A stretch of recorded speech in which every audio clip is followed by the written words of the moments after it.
اعوذ باللہ السمیع العلیم من الشیطان الرجیم بسم اللہ الرحمن الرحیم سیدنا کریم صلی اللہ علیہ وسلم السلام علیکم۔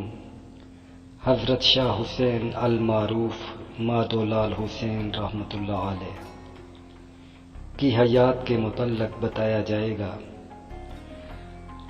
آپ صوفی بزرگ اور پنجابی شاعر تھے اور آپ فقیر لاہور کے لقب سے مشہور ہیں۔ آپ 945 ہجری کو ٹکسالی دروازے لاہور میں پیدا ہوئے۔ آپ کے والد گرامی کا نام شیخ عثمان تھا جو کہ کپڑا بننے کا کام کرتے تھے۔ آپ کے دادا کا نام کلجس رائے ہندو تھا جو کہ فیروز شاہ تغلق کے دور میں دار اسلام میں داخل ہوئے۔ شاہ حسین کا نام جو ہے وہ ڈاڈا حسین تھا۔ ڈاڈا پنجاب کے راجپوتوں کی ایک ذات ہے۔ آپ کی پیدائش کے وقت آپ کے والد شیخ عثمان ٹکسالی دروازے کے باہر راوی کے کنارے آباد ایک محلے میں رہائش پذیر تھے جو تل بھگ کے نام سے مشہور تھا۔ شاہ حسین ابھی بچپن میں ہی تھے کہ آپ کے والد آپ کو لے کر ٹکسالی گیٹ کی بڑی مسجد میں حافظ ابو بکر کے پاس آئے اور حفظ قرآن کے لیے ان کو یہاں چھوڑا۔ شاہ حسین نے 10 برس کی عمر تک 7 سپارے حفظ کر لیے۔ اسی دوران ایک صوفی درویش حضرت بہلول حافظ ابو بکر کی مسجد میں تشریف لائے۔ حضرت بہلول ضلع جھنگ کے قصبہ لالیاں کے قریب دریائے جناب کے کنارے ایک گاؤں بہلول کے رہنے والے تھے۔ انہوں نے حافظ ابو بکر سے شاہ حسین کے متعلق دریافت کیا۔ شاہ حسین رحمۃ اللہ علیہ حضرت بہلول کے روبرو پیش ہوئے تو حضرت بہلول نے شاہ حسین کو پیار کیا اور دریائے راوی سے وضو کے لیے پانی لانے کے لیے کہا۔ شاہ حسین فوراً دریا کے کنارے پانی لے کر واپس مڑے تو دریا کے کنارے ایک سبز پوش نورانی صورت بزرگ کو دیکھا جنہوں نے شاہ حسین کو فرمایا کہ بیٹا تھوڑا سا پانی میرے ہاتھ پر ڈال دو۔ شاہ حسین نے پانی بزرگ کے ہاتھ پر ڈال دیا۔ بزرگ نے وہ پانی شاہ حسین کے منہ میں ڈال دیا۔ پانی حلق سے اترنا تھا کہ شاہ حسین کی دنیا ہی بدل گئی۔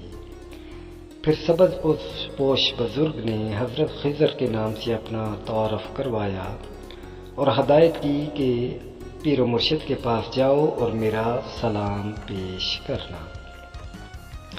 شاہ حسین پانی لے کر حضرت بہلول کے پاس پہنچے اور تمام واقعہ گوشے گزار کیا۔ حضرت بہلول نے وضو کیا اور دربار بارگاہ خداوندی میں خصوصی دعا فرمائی۔ حضرت بہلول نے حافظ ابو بکر سے دریافت کیا کہ یہاں تراویح کی نماز کون کرواتا ہے؟ حضرت ابو بکر نے کہا کہ میں کرواتا ہوں۔ حضرت بہلول نے فرمایا کہ اس مرتبہ شاہ حسین تراویح کی نماز کی امامت کروائیں گے۔ شروع رمضان میں شاہ حسین نے امامت فرمائی۔ آپ کو 6 سپارے یاد تھے۔ جب وہ سنا چکے تو حضرت بہلول کی خدمت میں عرض کی، جی یا حضرت، جو قرآن مجھے یاد تھا وہ سنا چکا ہوں۔ جواب میں حضرت بہلول نے شاہ حسین کو درے راوی سے دوبارہ پانی لانے کے لیے کہا۔ حضرت بہلول نے اس پانی سے وضو کیا اور شاہ حسین کے حق میں دعا فرمائی۔ اس کے بعد انہوں نے 27 رمضان تک پورا قرآن کریم سنایا۔ سب لوگ حیران رہ گئے کہ اس بچے کو صرف کچھ پارے یاد تھے، مکمل قرآن پاک کیسے یاد ہو گیا۔ رمضان المبارک کے بعد حضرت بہلول شاہ حسین کو لے کر دربار حضرت داتا گنج بخش رحمۃ اللہ علیہ لے گئے اور فرمایا کہ بیٹا یہ تیرے بھی مرشد ہیں اور میرے بھی مرشد ہیں، اب تم ان کی خدمت میں حاضر رہنا۔ حضرت بہلول شاہ حسین کو داتا علی حجویری کے سپرد کرنے کے بعد اپنے گاؤں کی طرف روانہ ہو گئے۔ حضرت شاہ حسین نے عبادت و ریاضت کا ایسا لبادہ اوڑھ لیا کہ دنیا و ما فیہا کی خبر نہ رہی۔ ہر رات دریائے راوی میں کھڑے ہو کر قرآن کریم پڑھتے اور صبح دربار حضرت داتا گنج بخش علی حجویری پر حاضر ہو کر تلاوت کلام کریم میں مشغول رہتے۔ اولیاء کاملین کثیر تعداد میں ان کا یہ طرز عمل رہا ہے کہ وہ حضرت داتا گنج بخش علی حجویری کے در اقدس پر حاضری دیتے ہیں۔ انہی شخصیات میں لاہور کے مشہور و معروف روحانی ہستی اعلیٰ حضرت پیر طریقت پیر قاری محمد عبداللطیف نوشاہی رحمۃ اللہ علیہ ہیں، جنہوں نے مسلسل 50 سال داتا گنج بخش علی حجویری کے در اقدس پر حاضری دی اور حج پر جانے سے پہلے جتنی جمعرات کا ناغہ ہونا تھا ہر جمعرات 2 مرتبہ حاضری دیتے رہے۔ شاہ حسین اس دور میں روزانہ روزہ بھی رکھتے۔ آپ انتہائی درویش صفت بزرگ تھے اور باکمال صوفی شاعر بھی ہیں۔ شاہ حسین نے عبادت و ریاضت کو زندگی کا اولین مقصد بنا لیا۔ 12 سال متواتر حضرت عثمان بن علی حجویری گنج بخش کے میزار پر حاضری دیتے رہے۔ شاہ حسین کو یہ انفرادیت حاصل ہے کہ ان کے مرشد کامل خود چل کر ان کے پاس آئے، ان کو روحانیت سے سرفراز فرمایا۔ اس وقت آپ کی عمر 36 برس تھی۔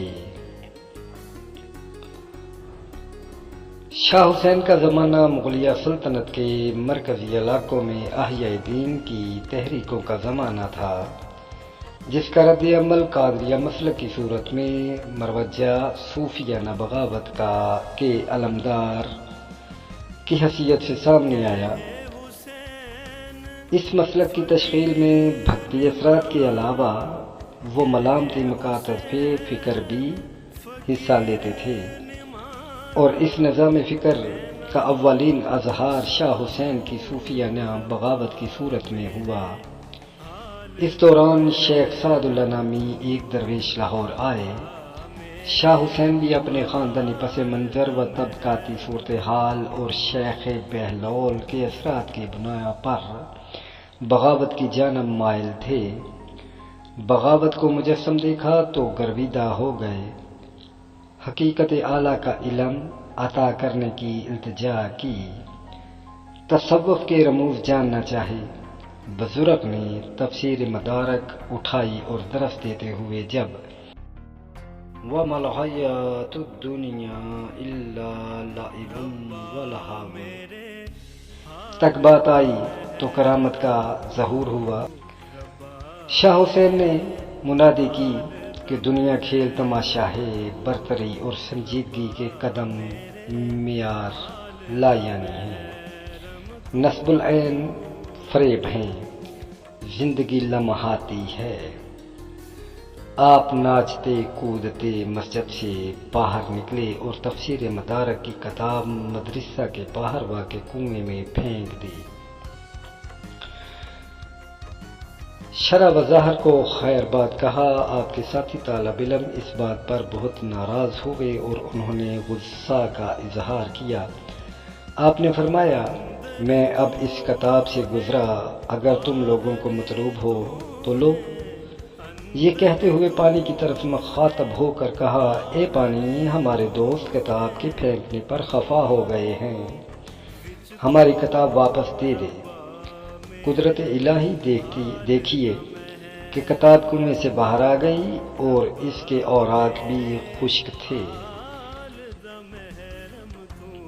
آپ کے ساتھی یہ کرامت دیکھ کر بہت حیران ہو گئے اور تمام شہر میں اس کا چرچا ہونے لگا۔ تاریخ دانوں نے لکھا ہے کہ مغلیہ حاکموں کی بہت سی بیگمات اور شہزادیاں شاہ حسین کو اپنا بزرگ مانتی تھیں، مگر شاہ حسین شاہی خانوادے کے اس التفات سے بے نیاز تھے اور اپنے ڈھنگ کی زندگی بسر کرتے تھے۔ لاہور میں مخدوم الملک قاضی القضاء تھے۔ اس نے ارادہ کیا کہ شاہ حسین کو تعزیر کرے۔ ایک دن شاہ حسین نے اس کے گھوڑے کو پکڑ کر کھڑا کر لیا اور کہا کہ قاضی صاحب، ارکان اسلام کتنے ہیں؟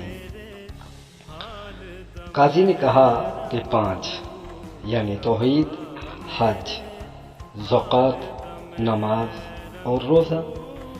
آپ نے فرمایا کہ توحید، اس میں میں اور تو، ہم دونوں شریک ہیں، بلکہ خدا کی وحدانیت پر تمام مخلوق قائل ہے، اور دوسرے حج اور زکوٰۃ، سو ان دونوں کو تم نے ترک کیا، اور بقیہ جو دو یعنی نماز اور روزے تھے ان کو بظاہر میں نے ترک کیا۔ پس اس کا کیا باعث ہے کہ بظاہر دو ارکان اسلام کے ترک کرنے میں شاہ حسین لائق تعزیر ہو اور آپ محفوظ رہیں؟